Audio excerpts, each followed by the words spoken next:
We have lost our morality. Quote, much of the world's moral compass is broken. The moral north reads south, and the moral south reads north. End quote by Dennis Prager. The book Mere Christianity by C.S. Lewis was meant to lay out the basics of the Christian belief. In Book 3, Chapter 5 of this novel, C.S. Lewis touches on the major concepts of sexual morality, chastity, and how there's been a cultural shift regarding these two things. Throughout the chapter, there are many examples and explanations of why the current state of sexual morality has been corrupted. The three main reasons supporting the statement are that we have forgotten the function of our sexual instinct, there is an overindulgence of our sexual appetite, and that the sexual instinct has become perverse. To begin to see how we have forgotten the function, we must first learn what that function was. The Bible in Genesis 1:28 says, quote, be fruitful and multiply, end quote. This was the scriptural purpose for our sexual instinct. Moving away from scripture, we can see that biologically the purpose was procreation. But what has happened in our current day is that we no longer believe the function is for reproduction, but simply indulgence. A metaphor from the book to represent this fact is, quote, now if we eat whenever we feel inclined, and just as much as we want, it is quite true, most of us will eat too much, but not terrifically too much. One man may eat enough for 2, but he does not eat enough for 10. The appetite goes a little beyond its biological purpose, but not enormously. But if a healthy man indulged his sexual appetite whenever he felt inclined, and if each act produced a baby, then in 10 years he might easily populate a small village. This appetite is in ludicrous and preposterous excess of its function, end quote. Based on this quote, it is clear to see that we have had a rise in hookup culture and a decrease in chastity, and this has led us to forget the purpose of our sexual instinct. There has been an increase in the indulgence of our sexual appetite. Quote, starving men may think much about food, but so do gluttons, the gorged as well as the famished, like titillations, end quote. The application of the quote is that in the past, people have thought that the sexual appetite had been starved with much sexual abstinence. However, this has led us to an overindulgence.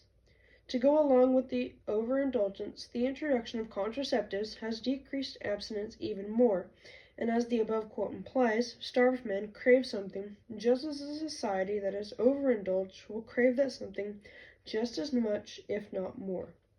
Also, contraceptives heighten indulgence because there are fewer consequences for fornication outside the marriage. In today's age, we have become gluttons when it comes to indulging our sexual appetite.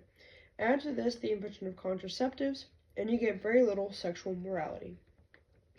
Lastly, the book states that our sexual instinct has become perverse. Stepping back from the book, we can see these two perversions in two ways. Sex outside the marriage and the Pride movement.